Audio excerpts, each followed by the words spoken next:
जरूरत से ज्यादा सोचने की आदत, जिसे मनोविज्ञान की भाषा में रुमिनेशन और ओवरथिंकिंग कहा जाता है, वास्तव में कोई साधारण आदत नहीं बल्कि एक मानसिक पैटर्न है जो धीरे धीरे हमारी पहचान का हिस्सा बन जाता है। व्यक्ति को लगता है कि वह बस ज्यादा सोचने वाला है, जबकि वास्तविकता यह है कि उसका मस्तिष्क अनिश्चितता, असुरक्षा, अस्वीकृति या असफलता के डर को नियंत्रित करने की कोशिश में लगातार विश्लेषण करता रहता है।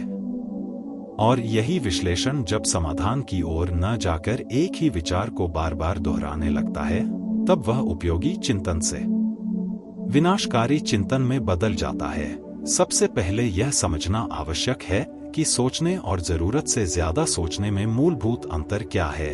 सोचना समस्या का समाधान खोजने की प्रक्रिया है, जिसमें स्पष्ट प्रश्न, सीमित समय और निर्णय की दिशा होती है, जबकि ओवरथिंकिंग में प्रश्न बदलते रहते हैं, निष्कर्ष नहीं निकलता और व्यक्ति काल्पनिक परिस्थितियों में उलझा रहता है। उदाहरण के लिए, यदि किसी ने आपके संदेश का उत्तर नहीं दिया, तो सामान्य सोच यह होगी कि शायद व्यस्त होगा, बाद में बात कर लेंगे, जबकि ओवरथिंकिंग तुरंत कई नकारात्मक कथाएं बना देती है। क्या मैंने कुछ गलत कहा? क्या वह मुझसे नाराज है? क्या रिश्ता खत्म हो रहा है? और मन इन संभावनाओं को बार बार दोहराकर उन्हें सच जैसा अनुभव कराने लगता है। इस आदत को तोड़ने का पहला सिद्धांत है जागरूकता, क्योंकि जब तक व्यक्ति यह पहचान नहीं लेता कि वह सोच नहीं बल्कि सोच में फंसा हुआ है, तब तक परिवर्तन संभव नहीं। इसके लिए एक सरल तकनीक है, विचारों का लेबलिंग। जब भी मन किसी घटना को बार बार दोहराए, स्वयं से कहे, यह वास्तविक समस्या नहीं, यह मेरा ओवरथिंकिंग पैटर्न है। यह वाक्य मस्तिष्क को एक मेटाकॉग्निटिव दूरी देता है, जिससे आप विचार और स्वयं के बीच अंतर स्थापित कर पाते हैं। दूसरा महत्वपूर्ण कदम है समय सीमा निर्धारित चिंतन, जिसे स्ट्रक्चर्ड थिंकिंग कहा जाता है। यदि कोई वास्तविक समस्या है, तो उसे लिखें, उसके संभावित समाधान लिखें और निर्णय के लिए 10 या 15 मिनट का समय तय करें। समय समाप्त होने पर निर्णय लें या उसे स्थगित करें, लेकिन अनंत विश्लेषण की अनुमति न दें। तीसरा उपाय है अनिश्चितता को स्वीकार करना, क्योंकि ओवरथिंकिंग की जड़ में नियंत्रण की तीव्र इच्छा होती है।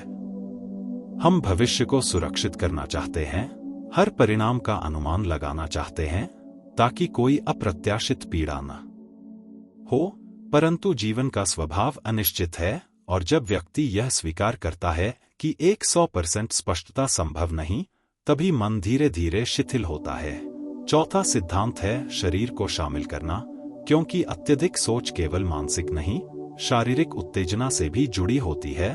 तेज धड़कन, उथली सांसें, मांसपेशियों में तनाव। इसलिए गहरी डायाफ्रामेटिक ब्रीदिंग, 4 अप्रैल 2006 श्वास तकनीक या नियमित व्यायाम तंत्रिका तंत्र को शांत कर विचारों की तीव्रता कम करते हैं।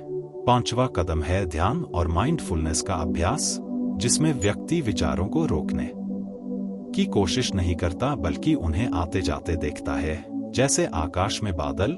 यह अभ्यास मस्तिष्क को सिखाता है कि हर विचार पर प्रतिक्रिया आवश्यक नहीं। छठा उपाय है सबूत की जांच। जब मन कोई नकारात्मक निष्कर्ष निकाले, तो स्वयं से पूछें, इसके समर्थन में वास्तविक प्रमाण क्या है?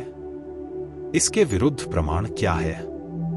अक्सर पाएंगे कि अधिकांश आशंकाएं अनुमान पर आधारित होती हैं। सातवां सिद्धांत है कार्रवाई, क्योंकि निष्क्रियता ओवरथिंकिंग को पोषित करती है। यदि कोई छोटी सी भी व्यावहारिक कार्रवाई संभव है, फोन कॉल करना, ईमेल भेजना, जानकारी जुटाना, तो वह अनिश्चितता को घटाती है। आठवां उपाय है ध्यान भंग नहीं बल्कि ध्यान पुनर्निर्देशन, जिसमें व्यक्ति सार्थक गतिविधियों, पढ़ना, कौशल सीखना, रचनात्मक कार्य की ओर मन को मोड़ता है, ताकि मस्तिष्क को रचनात्मक व्यस्तता मिले।